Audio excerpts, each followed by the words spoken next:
Welcome to episode 50 of The Leap Home. Last dance before an execution. In this week's episode, Sam has to help prevent an innocent man from being executed by the state of Florida. With incarceration limiting his scope for action, Sam must communicate with others and help find the crucial evidence. But will he be reprieved, or is there another shock in store? Well, you know Bowman's only doing this to get the bleeding heart vote. There are a lot of liberals in the state. Not as many as there are conservative. Now, come on! Good evening, Ian. How are things? Not too bad, Gerry. How are you? I'm alright. There's certainly more conservatives in the state of Florida, I believe. At the moment there is, yes. And always, I think. Most times. Sometimes it swings. Okay. Like a pendulum. They voted for Al Gore. Right. Although Bush stole it. Anyway, I thought it was quite bold, this episode, that they didn't have Sam in it quite as much as usual. It was kind of, not sidelined, but it was as close to Sam Light as you're going to get. Sure. Was there a bit of a spoiler there in your intro? No. No? No. Save a man, not men.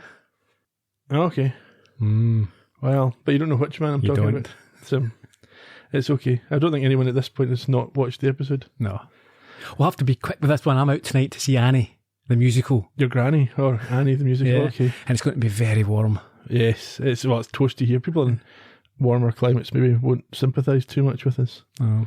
The director of the musical, London-based, he's a friend of the show, the Columbo podcast show. Is that right? Yeah. Nikolai, yeah. Spoke to quite a few times. There you go. Is that why you're going to see it? No. Do you get freebies? Is Did this not. what's happening? You monetising your podcasting If I was efforts? going to do that, I'd have mentioned this a few weeks ago. Too late now. Oh, also, I'm up early in the morning. Early? Early-ish, 6 o'clock. Oof, why? I'm going to be on TV. Are you? Yeah. For what? The boxing gym that I go to has been hired out for, you might have seen it, the new production of Rebus. Okay. With Richard Rankin. It's one of these prequel type things when he's a younger man. Are you going to be a dead body? I don't know, no. But they're Background boxing person? They're looking for boxers and stand-ins and doubles and all that type of stuff, and they asked if I would be up for doing it. I says, yeah. Then I thought it'd be like, yeah, turn up for half an hour or so. Nope. Down there for 7:15 until 7 o'clock at night. Have you quickly read the book to find out what happens? If not, I'm not sure if it's based on a book. Right. It's just a independent production. But I might be spotted, or else I might end up in the cutting room floor, as they say. I had a family member played a dead body on Taggart once. Yeah. It was your gran, and she was dead. It was my uncle, who is now dead. Right. But it wasn't at the time. Okay. He was just pretending. That's how acting works. Probably harder than you think to pretend you're dead when there's a camera on you. Yeah, with your chest going up and down. It's like, Sweat. Oh, I'm not used to held my this. breath for 8 minutes now. But that's the thing as well, it's going to be really warm again tomorrow. Yeah. And this particular gym, it's not one of these trendy, it's a old school boxing gym. It's got a corrugated iron roof. Can we find in just those big airy shorts? Big airy ones, yeah, and the Vaseline. Yeah. Love about my private life. Indeed. No, everyone takes Vaseline to the boxing, do they? Only if you like it. Let's do some social medias. Yes, as usual, you can find us on Twitter and Instagram at Leap Home Podcast. We're at The Leap Home on Facebook. Find your show notes for each episode on theleaphome.com. And if you're anxious to hear what we're going to say next week, head over to our YouTube channel, Columbo Podcast Productions, where you will find that week's episode now. Please remember to hit the bell for notifications and subscribe to the channel. That helps us, helps you. And if you could leave reviews and ratings in any place where you listen to podcasts, it would be very much appreciated. For all the times you've done that, Ian, I thought your delivery would have been smoother. That was silky smooth. I think, yeah? Yeah, it's just the edit that makes it sound bad. Oh, you've no idea. That's the thing. I do all the editing, and you probably listen to the final product and think, yep, I'm pretty A master. Flawless. Yeah. No mistakes, no It ifs. doesn't take much work to make it Do you know sound how long that I way. have to spend editing bits and bobs out because of you? Oh, you don't appreciate it, do you? You have no idea. You think it's easy. No, I appreciate your very hard work. You'll probably edit that to make it sound like I said I appreciate your very hard work. Indeed. Right. Shall we talk about some death row machinations? Let's crack on.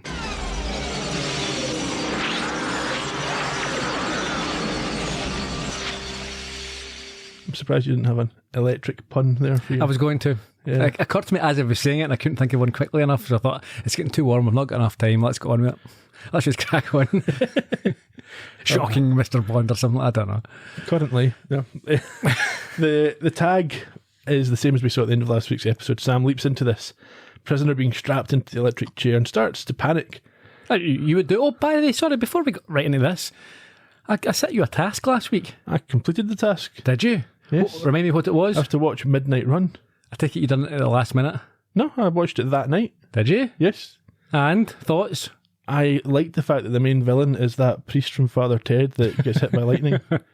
And I quite enjoyed the interplay between De Niro and, what's the guy's name? Charles Grodin. Grodin. Yeah. Yes. I've read one of his books, actually. Apparently he's done a lot of interviews about the movie where he says it was a nightmare to make and everyone picked on him. Really? Everyone else has done interviews to dispute that. All right, okay. I bet you know him from Beethoven. I didn't recognise him at all, actually. Did you not? No. All right. You not seen Beethoven? I don't think I've seen Beethoven, no. I think I was slightly too old for Beethoven when it came out as a kids' movie. Anyway. But my kids too young, yeah. Obviously, you saw the connection that I made between this and the yeah, that's episode. certainly thematic and plot and direct left. Yeah. Yeah. Right. Enough about Midnight Run. Yeah, he's Sam's under a bit of pressure. The use of the score, I thought, in this episode as well was quite good. I've got a couple of notes. Have you? Yeah, it's good. It certainly was appropriate, and it helped to give that sense of dread, that ominous. It built the atmosphere really well. For sure. You've got this sort of usual good cop, bad cop thing with the prison guards. Yeah, one of them is quite compassionate, understanding, and not is aware of the stresses that Sam must be going through. The other one's a bit of a ass. Oh, I mean, not just a bit. Like, he takes pleasure in taunting the man who's about to be executed. There's an official there, a rotund gentleman, who reads out the confirmation of the sentence, and in a room nearby we see someone prepared to throw the switch. And Sam gives it an "oh God" instead of "oh boy" for once. I assume the guy is the warden, no? I don't know how it's done. Maybe. We have the credits before we return to the execution room, and after an exterior shot of the prison, accompanied by this ominous score that we referenced there, we are told it's when. It's the 12th of May 1971, and the reading of the verdict continues as Sam remains strapped into the chair. But he's having his mouth sort of strapped and tied up. Yeah. It must be a terrible... An ordeal, yeah. It's no wonder that they don't do it here anymore. It's an odd shot, so we see from Sam's perspective out into the viewing gallery, but we also see the reflection. The reflection is Sam's, it's not the... Was person it? he's leaped into, yeah. Is that a mistake then, do you think? I think possibly it wasn't intended as a reflection, so they didn't really think about it. It happens a few times. Yeah, I think I noticed it, but didn't appreciate the goof, as it were. Yeah. I think people pick... Yeah, it's in quite a few episodes. I think it's just not something that they really worked on in the show. You think you'd have not thought about that, considering how important the reflection is. Yeah. Anyway, in this audience, as it were, there's a few people gathered. I think a few of them are reporters. There's a woman and a man looking quite solemn in the front row. And we hear at this point why he is being executed. Yes, this verdict's been read out by who you assume is the warden. Yeah. Apparently he killed a priest as part of a robbery. In a church, yes. Along with a co-accused. A co-accused, or a co-convicted, yeah. A co-convict. Just in the bat phone rings. Everyone freezes for a few moments when this red phone goes off, and after answering it, so it's not the warden, because it's the executioner who takes a message from the warden. They missed an opportunity for a spiral cut. Yeah. What is the message that he receives? There's a 48-hour stay of execution being granted by the Liberal lefty governor. Yes, for Sam and Raoul Castor. Yes, the other man who's involved. Now, this is clearly a relief to the woman who is watching from the gallery, but the Florida DA, I think his name is Moody, Theodore Moody, yes, he rails against this governor, saying that Florida needs him to be replaced with someone who's not afraid to bring a convicted murderer to justice. Yeah, he's a typical sort of right-winger, isn't he? He thinks, this is namby-pamby, liberal. I mean, I'm not sure how liberal and namby-pamby even the less extreme politicians are in Florida. No, I know. I mean, there's a kind of I think he's quite right to think that having these folk executed will make him more popular with certain members of the public. For sure, yeah. I mean, he thinks the governor is playing up to the Liberal vote. It's ridiculous. Yeah, no, but that's just a political point that he's making. He's trying to secure the opposite. And he goes very gammony, doesn't he? He seethes as that type tend to do, and he insists to the press that he's not going to allow these convicts or any convicts to walk. No. In the background, we see Sam being unstrapped from the electric chair as Moody continues to rail against these bleeding heart pressure groups that are not being stood up to. He is escorted back to his cell on death row by the two guards, as mentioned, with different approaches to humanity. Yeah, I thought Sam looked a bit overwhelmed at this point.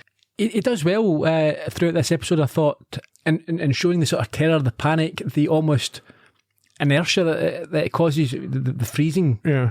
And his co-accused, his next door cellmate, he was quite good, but also a bit weird, I thought. He's very emotional all the time. There's this sort of ghostly... Haunted. But then we find out that he's an innocent man who's about to be executed. So. Was this with spoilers? Anyway, as Sam is brought through the cells, one of the other prisoners refers to him as Lazarus. But he finds when he gets there that his stuff's all been boxed up, but they weren't expecting him back. So, at least wait till you've done it. How long does it take? He's only got a few books. Yeah. Sam at this point catches himself in the mirror and sees a fairly young looking, I think, black Cuban. Yeah. And we also note that his books are mainly legal texts. Yes, out of date legal texts we hear later on in the episode.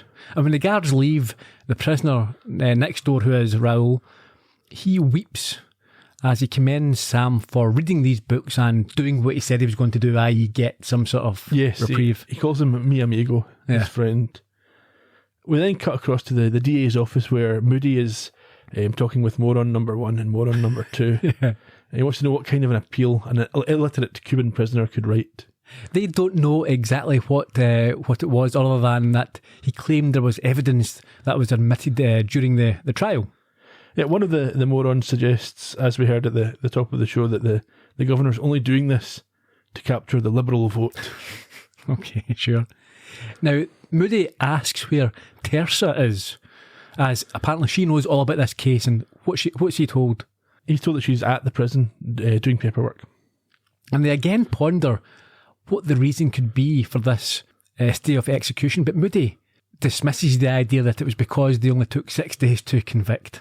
No, he thinks that the governor is playing politics, so he's trying to set up a retrial that will sideline Moody during the gubernatorial election. So obviously he thinks he can be the new governor. He's invested $80,000 in a sort of grassroots, or probably not grassroots, or the opposite of grassroots, his top-down campaign. Yeah. So he sends morons 1 and 2 off to the governor's office to get a copy of the appeal, and one of them guarantees him that the two men will fry long before election day. Yeah, now here's the thing as well with this. One of the lackeys, where he sidekicks his team, insists it could only be a technicality, but I don't know what he means, like only. That's good enough. If you've not done it by the book, a mere technicality, well, I've got a point to make about that later on when Sam's talking about it. We'll get to that, but yes. And also, I don't understand, surely when this reprieve is sanctioned as part of the process, you would immediately inform the DA's office and give them copies of all this. It seems odd that it would be kept secret and it has to go hunting and stuff. What's the whole thing? They're arguing about what it could be. Like, even if you haven't been given it, the first thing you do is go and get it and find out. You don't try and work it out. You know, why don't we guess? Yeah. Oh, wrong. Dang it. They pick up the phone. I'm sure someone in the office, it'll be a legal requirement for them to inform you what's going on here. Just ask them. You would think so. Weird. Anyway. We head over to death row where we see Sam writing out the facts of the case.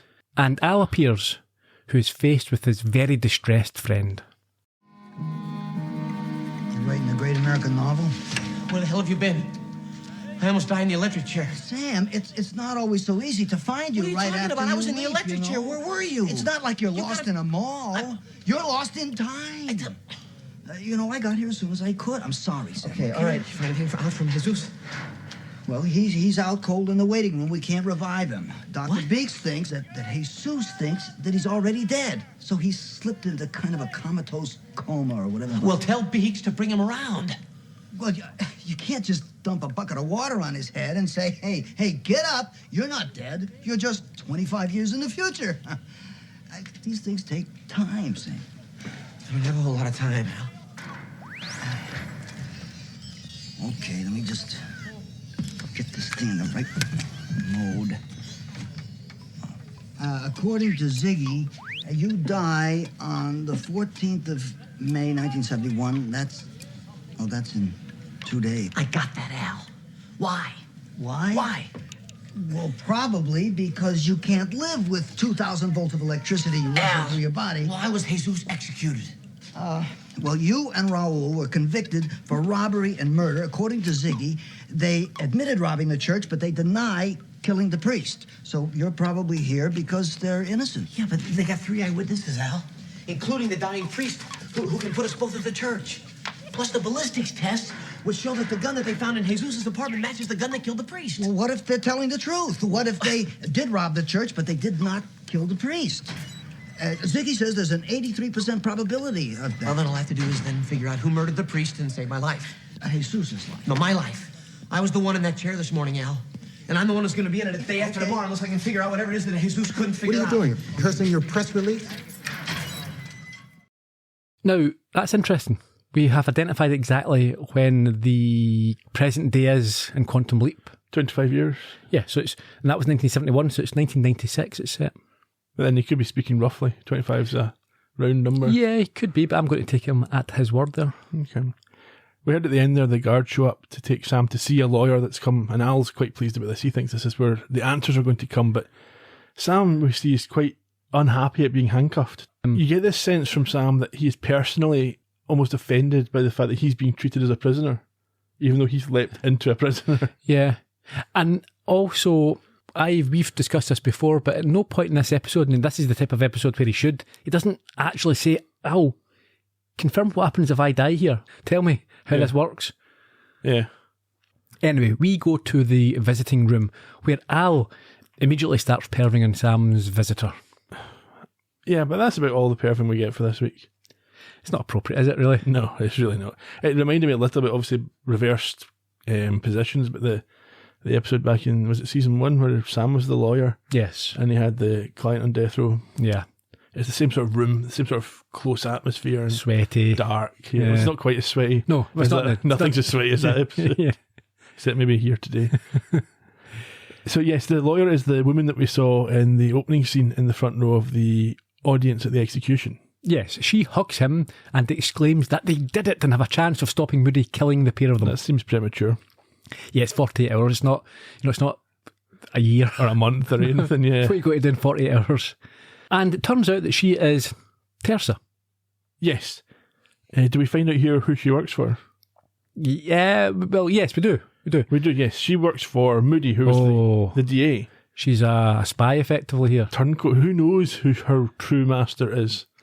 Sam figures out that Moody was the guy at the execution who was very angry, and it becomes apparent that she's putting her career on the line to help him and Raoul. So Sam says this, but she says, it's okay, I've been careful. However, Al, with his insight into the future, disputes this. Yeah, he says that next year she's going to be disbarred for immoral conduct. Yeah, apparently she doesn't end up proving their innocence, and Jesus and Raoul still end up frying. I'm going to call him Jesus. I don't like this, Jesus. Yeah, you can't kill a guy called Jesus. Jesus is the name, isn't it? Why would you change it? Is it just people? Is this because there's a footballer at the moment? I think plays for Man City. Gabriel Jesus. He plays for Arsenal now. Arsenal, whatever, right?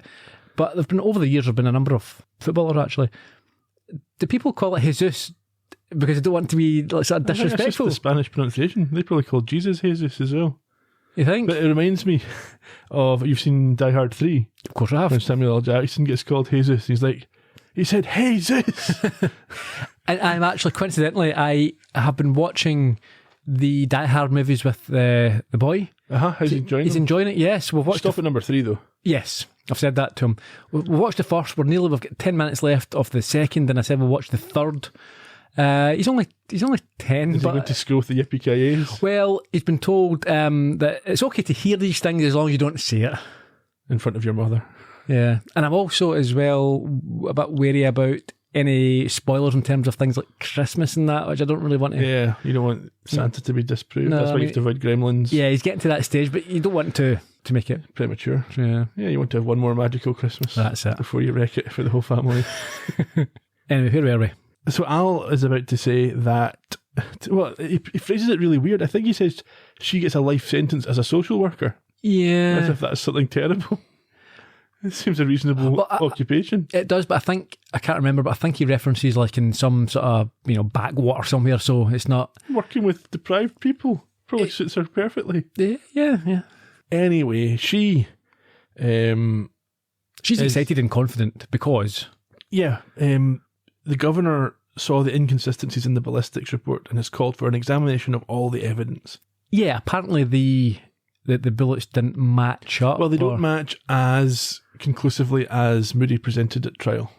It wasn't that Moody necessarily was providing false or deliberately wrong information, but his dubious information wasn't being challenged as rigorously as it should have been by a competent defence lawyer. Yeah, I mean, that's a line we've seen in a lot of these true crime documentaries about incompetent representation. Well, it's generally the state-appointed attorney who's overworked and doesn't have the experience, doesn't care. It's just maybe they do care. They do, but I can imagine it's you don't have the resources as we have found. Well, that's it. And we do hear it was a court-appointed attorney that represented Sam and Raoul, and she says that Moody is everything she hates about lawyers. Yeah. I would agree. In addition to this, the witnesses only put them at the scene of the robbery, which they admitted, Sam and... they admit having committed the robbery. Robbery, yeah, but not the murder. This is a sort of... I might have more homework for you then. This is a little bit like my cousin Sammy. Have you seen My Cousin Vinny? Bits and pieces of it, yeah. Al pipes up at this point with a concern. What's that? If she works for Moody, why is she helping Jesus and Raoul? I didn't like that line of that question because she just said why. Yeah. She hates what he's doing and everything about him. Yeah. There's your answer. So Sam tries to prompt a better answer and is told that his letter, so I assume he's been writing to her, reminded her that Moody was killing her people, presumably Cubans, because of their ignorance of the law, and it reminds her why her parents ran away from Cuba in the first place. And therefore she's willing to take the risk of Moody finding out if she can... This is for a non-political look at things, this is quite a political shot at the Cuban administration. Yeah, no surprise really. Yeah. Al is stunned but impressed that there are lawyers with morals. It's obviously the easy joke is to make a crack about lawyers, but we do know there are plenty of lawyers who work pro bono. There are ones who are involved in wrongful conviction cases. Yeah, there's whole projects for death row cases. And not just that, there are plenty of hard-working defence lawyers out there. So he's just thinking of the prosecution. Yeah. So Al, at this point, tells Sam he likes Teresa and he leaves, and she tells Sam that he, or Jesus, has changed. He was an arrogant guy. He's cocky, yeah. And I think Sam responded, yeah, well, death row will do that to you. Yeah, but I think at the time he called her a traitor to their people, which is a quite aggressive stance to take. But understandable as well. I think she's working for the scumbag Moody, who is apparently bullying and doing all sorts of dodgy. So yeah, I wouldn't like that at all. She says that that his appeal gave her something to believe in, and when she leaves, Sam tells her to be careful. And just before she leaves, what she does here is they're close together, and she strokes his face. There's obviously some sort of attraction there, or there's something physical connection, but she realises it's inappropriate and pulls away. Sam doesn't respond because he is a vulnerable person, not her. Yes. So there's no attraction from his part. He's not even thinking about that sort of thing. No. We go back to Sam's cell where we get a super conservative voiceover because this is the thing I talked about earlier. Sam is concerned that he might get himself and Raoul released on a technicality. I've got exactly the... what I've got here is, very right-wing Sam. It's like, oh no, a technicality, that's not... That would be wrong. I mean, I should die instead. But I don't want to die. But he's probably done it, and it's just a technicality. That's not right. That's not fair. It's the old phrase, got off on a technicality, meaning that they did it, but they didn't get. Yeah, they're not got off. They deserved. There are rules and there are frameworks and there are systems and there are processes that you have to abide by. They're there for a reason. If you don't do it, then it's not. You haven't got off on a technicality. The prosecution hasn't done their job properly. Yeah. Anyhow, Sam does, as I say, balance that against not wanting to be executed, so that kind of overrides things for the time being. In the next cell, we hear Raoul ask what has to be done, and Sam, who obviously has no memory of the crime, gets Raoul to tell the whole story. I kind of hoped you were going to have a clip of this so that I wouldn't have to go through it. Yeah, no, I was going to, just with the clips worked out the timings, I couldn't do it. I quite like this this technique that they've used here or that Sam's used or deployed. He has said to Raoul, okay, I want to consider it like, fresh as how Moody would see it, so take me through everything again so that I can... Yeah, imagine I don't know. Imagine I don't know. He explained to me as if I've just leapt in here, which was good thinking. Yeah, it's a good framing. Yeah. So, yes, as I said, Raoul does tell the story. He says that his kid was really sick and he was certain that she was going to die. So about 7 a.m, he went to Jesus' apartment to ask for money, but he didn't have any. And after they talked for a long time, which seems like a waste of time, they decided to go to church. And after all they'd given in collections, maybe for once the Madonna could give back to them, but that did not help. No, because the scumbag priest thought I usually just spend it on booze. He literally said they're going to use it for rum, which caused Raoul to go a bit crazy and tell the priest that he was not a man of God because God would help a sick child. At this point, Jesus grabs Raoul, I think. Yeah, he pulls him back through to the chapel where they commit the robbery. Yeah, they rob the poor box. They steal $6. They go to the pharmacy where they've got a connection. Yeah, so why did they need the money if they've got this connection? Because the connection wouldn't necessarily do it for free, and you have to give them the money. Yeah, just in case. Okay. So this guy Julio at the pharmacy, he's a doctor from Cuba who has not been able to work as a doctor since coming to America. So he sweeps the floor of the pharmacy, but he's able to steal the drugs that Raoul needs to save his daughter. Because he doesn't have the $6 that they stole wasn't enough. Yeah, obviously to buy it legitimately. Raoul thought that because Julio had stolen these drugs, that's why he didn't show at their trial to give him his alibi. And at this point, Sam, he makes out a racket and he begs the good guard to make a phone call, even though it's after hours. 0% chance that they would be able to do this. Well, I'm not sure. I think in death row, you're given more...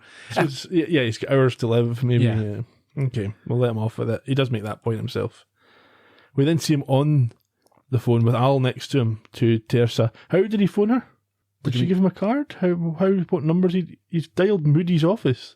I'll get to that, but yeah, no, that's his lawyer. So he will have. But she's not officially his lawyer. It's all secret. But he's phoned she works there, so he'll have phoned the DA's office. Oh yeah, the DA. Yeah, he shouldn't be phoning. No, so who's his? He doesn't have a lawyer. No. So where is his lawyer? He still would have someone in death row will still have a lawyer. No, they're not involved. We never hear of them, do we? No, they don't even show up for the execution. They've got another case. Did. Yeah. Let's move on. So he's placed this call somehow would come through to literally in Moody's room. Yeah, he's no idea who's going to be at. It could be one of the team, the guys, the idiots. So he's presumably got this number off a pad of paper or some... Yeah, I've got another question about that as well. But yeah, so in this office, she takes the call and listen as he tells of Raoul and Julio and thinks something is not right as Julio moved away 2 days after the killing. Yeah, so close in proximity. Apparently 2 police officers went to see him right after the priest died, but their report is missing. Now, Al appears with Sam and admits that he's found nothing about Julio as he never registered in the country officially. And as Sam rants to Teresa about the shoddy evidence that found him guilty, he realises that she is in Moody's office. Yeah, she says she's looking through the files that he's put in his own office. So Sam sends Al to Teresa. But that's the thing, he, as we discussed a moment ago, he's called her. Yeah. And I was like, what, you're in Moody's office? Yeah, you called me. What do you think it was? No, I know, it's crazy. I don't really understand. I mean, obviously, it could be a switchboard at the DA's office and he's been put through to her.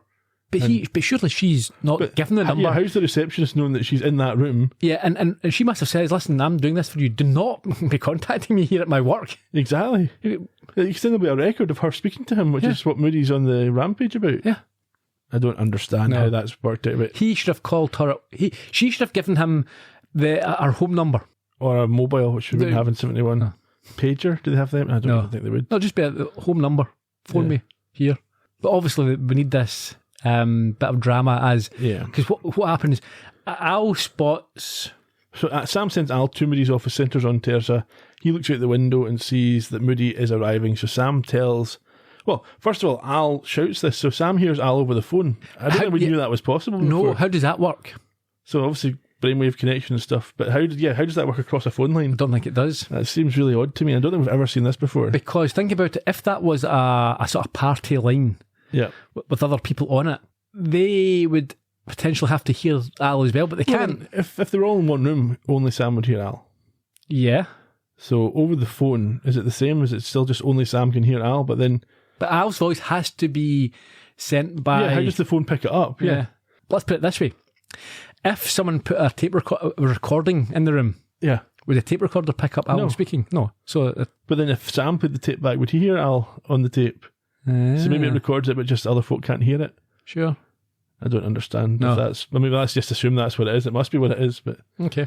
It doesn't seem to work with the technology of analog telephones to me. Anyway, she's quite relaxed when Sam tells her that Moody's... This is weird as well. How would he know? So she looks out the window and says, "Do you have an angel on retainer?" That was quite a good line, I thought. Yeah, but it's on the nose, isn't it? Yes, he does, actually. Yeah. He literally has. But she's fine because she's allowed to be there. However, the atmosphere changes when Moody and the team arrive. This is a happy group. What'd you find out? I found out that someone from this office has been working with Ortega. Stay cool. He doesn't know it's you yet. Well, whoever it is, he's given the governor's office enough information to force a stay of execution, maybe even overturn the conviction. Bowman has subpoenaed our records. And he's talking seriously about reopening the trial. Good. How did he find out? Come on. Bowman's not going to tell us who the Judas is. Careful. Well, maybe it's not someone in the office. Maybe it's someone It's who's got... definitely internal. They know too much. But not everything. That sounds like the lawyers I know. I want everyone in this office checked. Everyone. I want personal call lists. Schedules, meetings, over the past 8 months. Go back to the trial if you have to. Do whatever it takes, but I want this bastard. I wouldn't worry about Ortega and Casta. I'm not, Herb. If they can't introduce any new evidence, they'll reschedule the execution for tomorrow morning, and it'll be over. But hear me, people. I want this Judas. Now do it. He's gonna break you into a million pieces and walk away with the governorship and let 2 innocent men die in the chair. I just hope Sam Beckett's not one of them.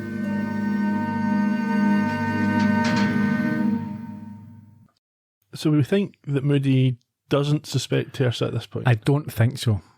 Okay, Because soon will. He soon will, yeah. I don't think he's the type who could play the longer game and hide it. I think he would be raging at her. And I think he's the type of one who was accused, even if he's suspected without any knowledge, he was accused first and worry about... He wouldn't lay a trap. No. You don't think? Okay.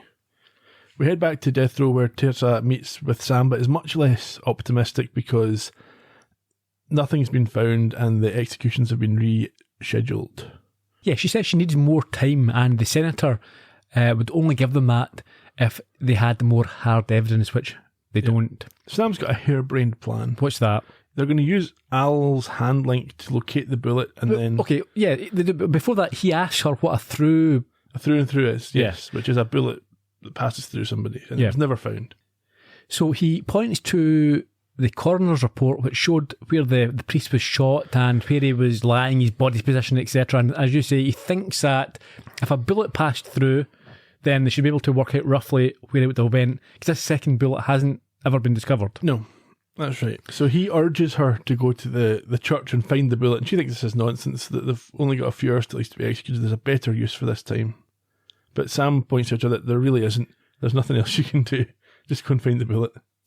Yeah, and Al's there at this point as well, and he confirms that he thinks it's possible that they can use the hand link as some sort of metal detector. Or lead detector. Whatever it is, yeah. Yeah, she's not convinced. No. And he does his thing. This is his first of 2 times. He grabs her. Yeah, I'm surprised that the guards weren't in there straight away separating them. Well, I was going to say in a later scene as well. And particularly in the later scene. Saying there's no chance that someone in death row... This guy has literally nothing to lose. Yeah. But anyway, she agrees and he gives her a hug at this point, but he explains to her that he needs her to reenact the shooting, which is going to make her look a bit sus. Yeah. Also, I mean, in terms of looking a bit sus, she's a bit stupid, isn't she? How long do you think that she can get away with visiting... Well, why would she be there? Somebody will talk at some point. A guard will say, "Oh, I seen your thing we was in." Yeah, your assistant was there. What do you mean? Oh, he's been in a few times with Jesus. She comes and sees Jesus every week, every day. And she can't get away with this.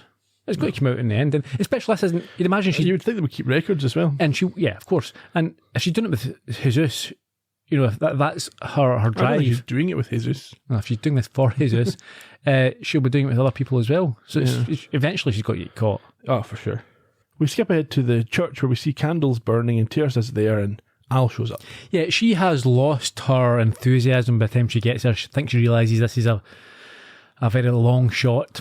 Yeah, it does seem like she's about to leave, but she stops to pray, and while she's doing that, Al locates the bullet. Did you quite like, he uses his handling like a lightsaber.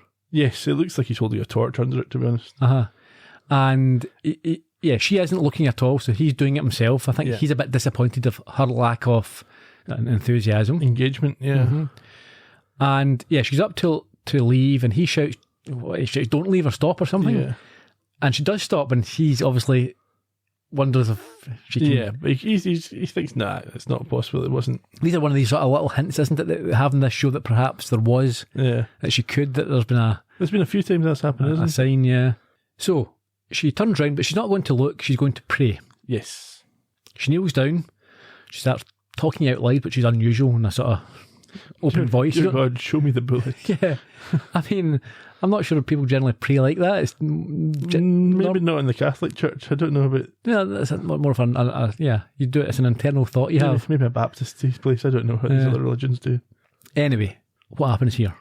So Al finds the bullet behind a picture, but struggles with a way to convey this to Teresa before he gets a little assistance. No, I could use some help here. Are you an angel? No, I'm not. I wish I were. Not you, him. Can you see me? Yes. Of course you can, because you're an innocent child and Alpha waves at... Wait! She can't see you. That's right, she can't. But would you like to help the angel a little bit? Because I have to talk to her. Come on, help the angel. We got to talk to this lady. Now, all the angel needs is for you to go and tell that lady to stop. Can you go? Run. The angel said to stop. What? I'm sorry. I told you never to speak to strangers.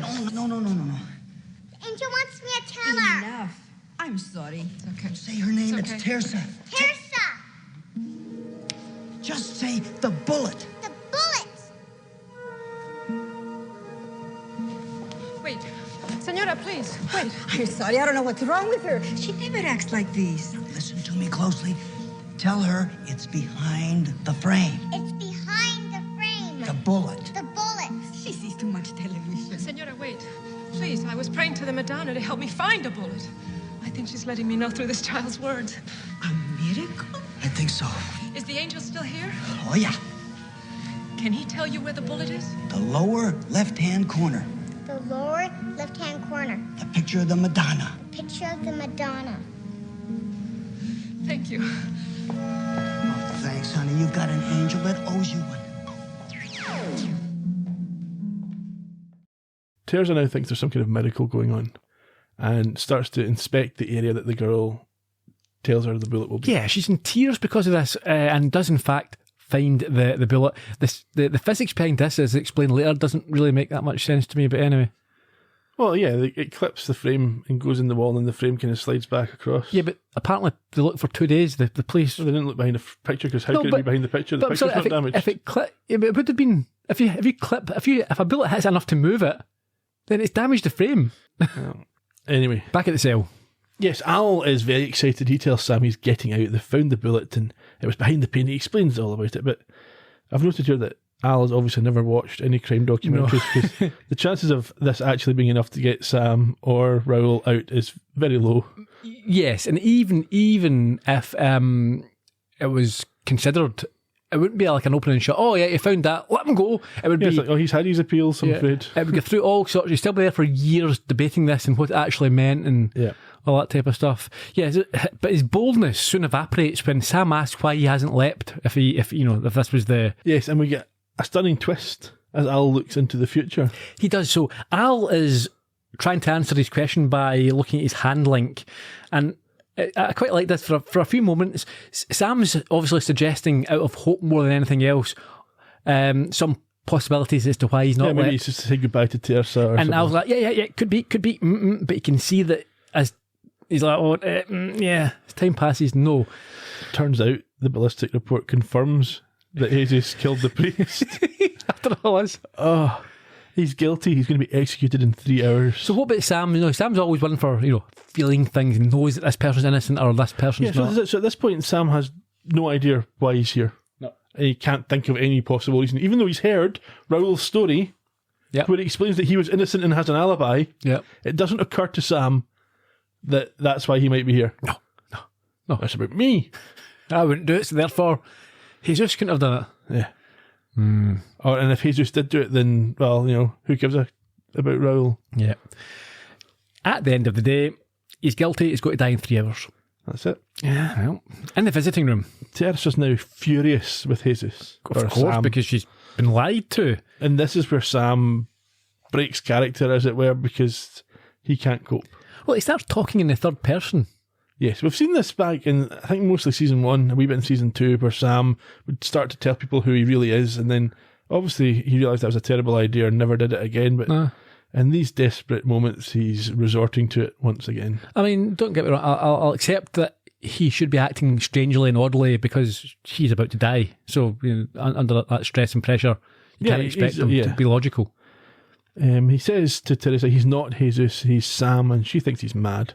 Well, you would do. You'd also think this is someone having a mental breakdown because they've got hours to live. He's trying to get to an asylum instead of being executed. Yeah.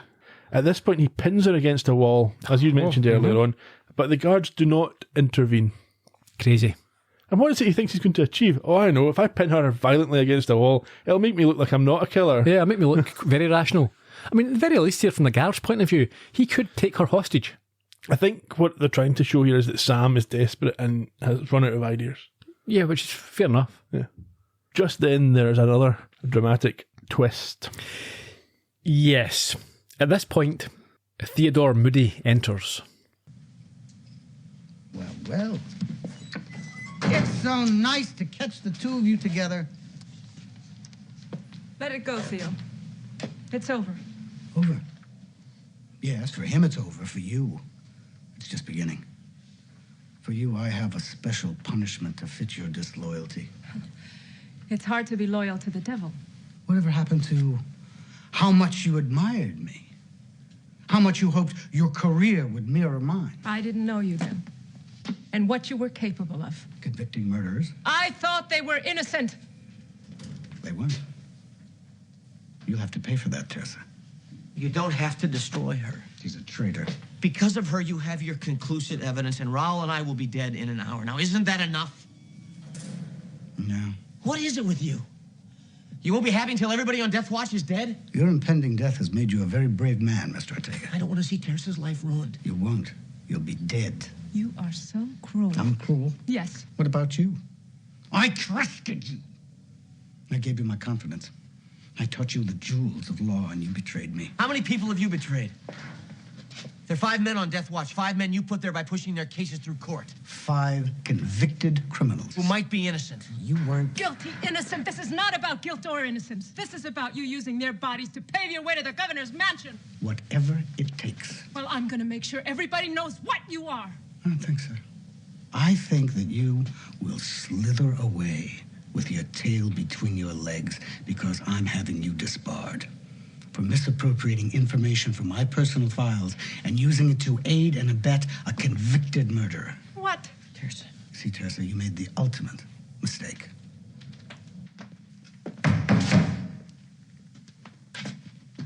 You lost, and you are a dead man. I think that's fair enough, that final point that Moody makes, that losing was her big mistake. If she'd won, if she'd got him off, then she would have got away with this. Yeah. But he has a final go at him before he leaves by referencing the episode title. Yes, so Tirsa says to Sam, I have lost and it's because of you, and she leaves. And Moody's still lurking, and he says, or he asks Sam if he's going to dance before he dies, and narrates this sort of fear-stained walk to the chair. But then it's his second time doing it, so... After a few of those in my day, after a dodgy curry. Yeah. Yeah. And once he goes, Sam leans against the wall in terror of what he now faces. The music's really good at this point. It's really suitably creepy. Yeah. Later on, the priest, or a priest, is visiting with Sam, trying to get him to absolve his soul. Yeah, we sort of fade from that. We fade from the chair being prepared into the cell, where Sam declines this opportunity to confess. I mean, you're putting it quite calmly there. Sam is at his wit's end. Mm-hmm. He is bereft, and he says he has nothing. I think he's also angry.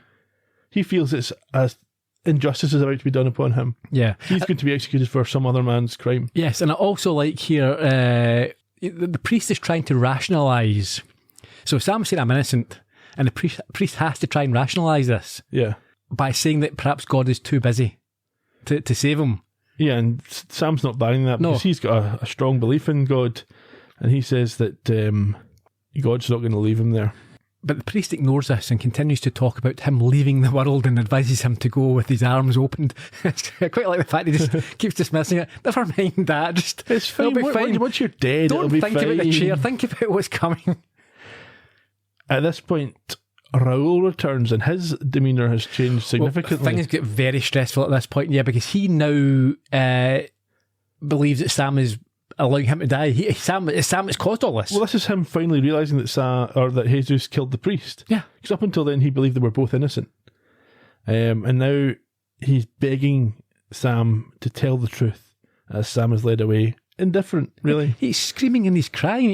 You can understand this because you're watching your last chance go as well. But at this point, all Sam can think about is that not so much that Raoul is going to die because of Jesus' crime, but that Sam is going to die because of Jesus' crime. Now, I would also, after this, if he gets out of this, I would be saying to Al, you need to go and speak to Gushy and Zettel, a lot of them. You need to get me information. This is an absolute disgrace, the data that's been provided here. You could have told me right at the start, you're here to save Raoul. You're guilty. Now, it'd been a short episode, but from Sam's point of view, I would want questions. I want asses kicked. Especially as they show up with all the information in a moment. Yeah. So get this system sorted out. Second, Sam was away from dying himself here. Very much so. So, as you say, we go to the execution chamber. Sam is led in, trying to convince himself that this is just a test of his faith. And at the very last possible second, Al shows up with a very unlikely solution. What's that? He gets Sam to make a confession.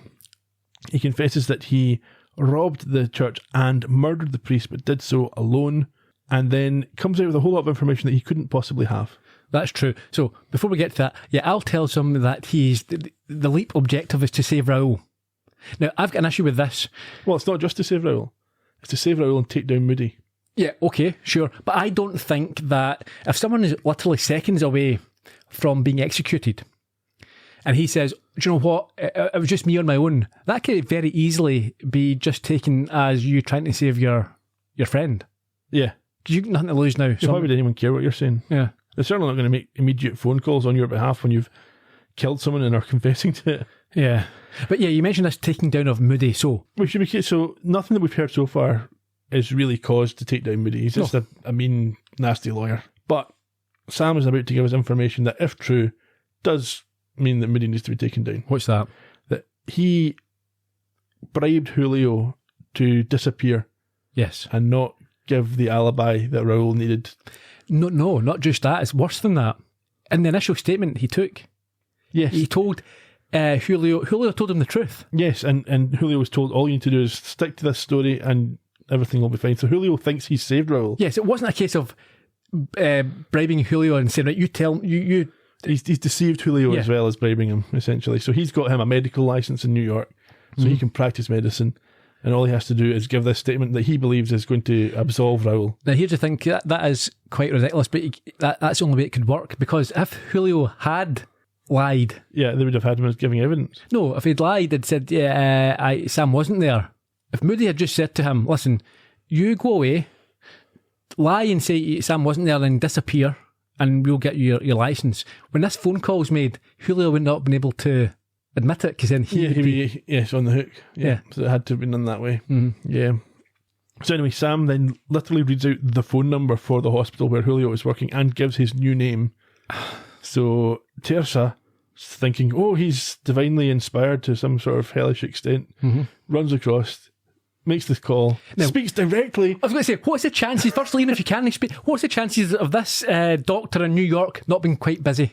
She asks for him, but he's right there. Yeah, she speaks to him. He's not with a patient. He's not in. I don't know if he's a surgeon or whatever, but he's able to take a call. Yeah, no worries. And in 3 seconds, is able to confirm. Firstly, Moody got me his license in New York. Secondly, he gave a statement absolving Raoul. And thirdly, he also spoke to another guy from the DA's office, one of the morons. Yeah. There you go. So Moody grimaces at this point, realising that his gubernatorial ambitions are ended. Al tells Sam very quickly that Raoul gets released, Moody is finished, Morons 1 and 2 never recover their careers, really. There's no mention of a criminal conviction here. If that's true, what they've done, surely it's not a case of just their careers being over. They've been committing crimes, no? Yeah, no, that doesn't come up. It's just that they don't get to be governor and or successful lawyers anymore. Yeah. What about Terza? I think, does she become DA? Certainly she gets to investigate the death penalty cases. Yeah. And 2 of the 4 remaining guys in death row are ultimately pardoned or convictions released. Overturned, yeah. But now Sam has another problem. This is crazy. The execution immediately starts. Now, after what we've just seen, they would have said, okay, let's pause this for a second here. There's a lot of new information here. We're not going ahead with this. Well, you can't not go ahead with it because he shouted out random garbage. No, but then when she comes back and says it's true, yeah, they're going to be like, oh, hang on, what's going on here? Yeah, let's pause. Let's call the senator. Let's get his governor, yeah. Yeah, governor, yeah. Yeah. And let's at least make him make the decision. Yeah. No. Just strap him back up. No one's phoned to say don't execute him, so we're executing him. Yeah. So Sam's obviously wondering, okay, I've done what I've meant to do. Why have I not leapt? Yeah, he is terrified. Absolutely beside himself. Hysterical. The switch is pulled, and as the electricity starts to flow, he does leap. We're talking seconds to spare there. Less than that, I would think, yeah. But doesn't seem to have any memory of it as he arrives. He's not got a chance to have a memory of it. He arrives in a wrestling ring in a Soviet uniform and gets tossed around a little bit. But you don't see him react. I thought you would see some sort of relief for initial. I thought you'd seen his breeks filled. Yeah. I thought there would be some sort of. We've said that before. Yeah. A reset. Yeah. I think but then he does sometimes mention previous leaps. Yeah, you can remember it, but I think there's an emotional reset. Yeah, we've talked about this. There has to be. Yeah. Because the emotional state changes so significantly. Mm-hmm. So next week he'll be a Russian wrestler, I guess. Well, I don't think he will be. I think he'll be playing a Russian wrestler. I doubt he's actually You got Russian. that from that tag? No, but it's well known. I mean, it's like the... Oh, it's a cartoon baddie, sort of a heel character. Yeah, of course. All these American wrestlers from the Iron Sheik and all, they've been actually from wherever they're meant to have been. Okay. It's actors playing, isn't it? Shall we rattle through this trivia? Let's get a couple of questions. So, the big shock at the ending there is for Jesus, who leaps back in at the very wrong moment. But we heard earlier on that he thinks he's dead already. Yeah, he was in a coma, so I think they had to put that in because that would be terrible. Yes. He's enjoying it like having drinks, watching some TV. Yeah. But the sort of conservative nature of the show. Yep, he's dying. I mean, he killed a guy, so it's fine. He got what he deserved. Exactly. Should Sam and Al have figured out sooner that Raoul was the person they were there to save? Well, I just said that, yeah. Obviously they should, shouldn't they? Mm-hmm. Yeah. And then I've mentioned this as well. I thought that Sam's increasing hopelessness was really well played. Yeah. In the episode. For sure. Anything else to say? Nope. What we learned was... I think you can hear Al on the phone. You can hear Al on the phone. We think it's set in 1966. 1996. 1996, yeah. Okay. Originally aired on the 1st of May 91, which means there was a week off on the 24th of April. Don't know why. Directed by Michael W. Watkins, second of his 6. If you want to hear more about him, go back to A Little Miracle earlier this season. The teleplay was written by Deborah Pratt. We've talked about her before. She also gets a story credit along with Donald Belisario and a guy called Bill Bigelow. So this was his only... this was his only screenwriting credit. Although he did show up as an actor in Magnum P.I., Jake and the Fat Man, and quite regularly on the original Hawaii Five-0 as a sort of fill-in Vito Scotti type. He died in 2008 when he was 69. Teresa was played by Jenny Gago. This is her only Quantum Leap. She was also in things like Coach Carter, Under Fire, The West Wing, Lost. She's now 70, still active. Moody was played by James Sloyan. This was the only Quantum Leap. I recognised his face. Oh yeah, he's appeared in things like The Sting, Star Trek The Next Generation, Star Trek Voyager, Star Trek Deep Space Nine. He's now 83. He hasn't acted on screen since 2000. More on number 1, Alan Ripley was played by Christopher Allport. His only Quantum Leap. Also appeared in things like Mad Men, To Live and Die in LA, ER, and one episode of Mrs. Columbo. He died in 2008 when he was 60. Michael Holden played Herb Stein, more on number 2. Only Quantum Leap, also in things like The West Wing, 24, Desperate Housewives, and The Mentalist. His last screen credit was 2012. Raul was played by Julio Oscar Machoso. His only Quantum Leap. He's also appeared in Flight of the Navigator, Miami Vice, Toys, The Big Bang Theory. He died in 2017 from a heart attack, just 62 years old. And the last one, and there's a reason I'm mentioning her, is Irene Olga Lopez, who played Tia, the old woman in the church, who was looking after the child. So this is her only Quantum Leap, but she's also been in The Big Lebowski, The Bold and the Beautiful, Basic Instinct, and Fletch. Oh, who was she in Fletch? She played... What year was it? 85. Maid. In the first one? Yeah, in 1985. All right, who did she play? She played a maid. All right, okay. Okay, trivia. This is the fourth time someone's seen Al after The Kid and Another Mother, Reporter on Leap Home Part 2, and The Rich Guy and Little Miracle. Although it's not referenced in the episode at this point in history, the constitutionality of the death penalty was a big debating point in America. The episode was promoted in TV magazines with the headline, "Sam is in the hot seat," and the tagline, "He has 48 hours to prove he didn't kill a priest." Well, didn't manage that. Nope. We've talked about things that we learned. On this day, Mick Jagger got married to Bianca Jagger, yeah. And Tori Johansson, the Swedish wrestler from Bride of the Monster, died. And on the 15th of May, which I think is just at the end of the episode, Billy Reid was shot dead in Belfast. Oh, yeah, okay. I also have that on the 12th, there was an earthquake in Turkey, killing 58 people and destroyed 70% of the city of Burdur. Oh dear. No, that's not good, yeah. Number 1 is in the US, Joy to the World by Three Dog Night. And in the UK, we had Double Barrel from Dave and Ansel Collins. Fantastic. Next week, we have Heart of a Champion, where Sam has a family matter to resolve in the wrestling ring. So we'll see you in 1955. Until then, cheerio. Bye-bye.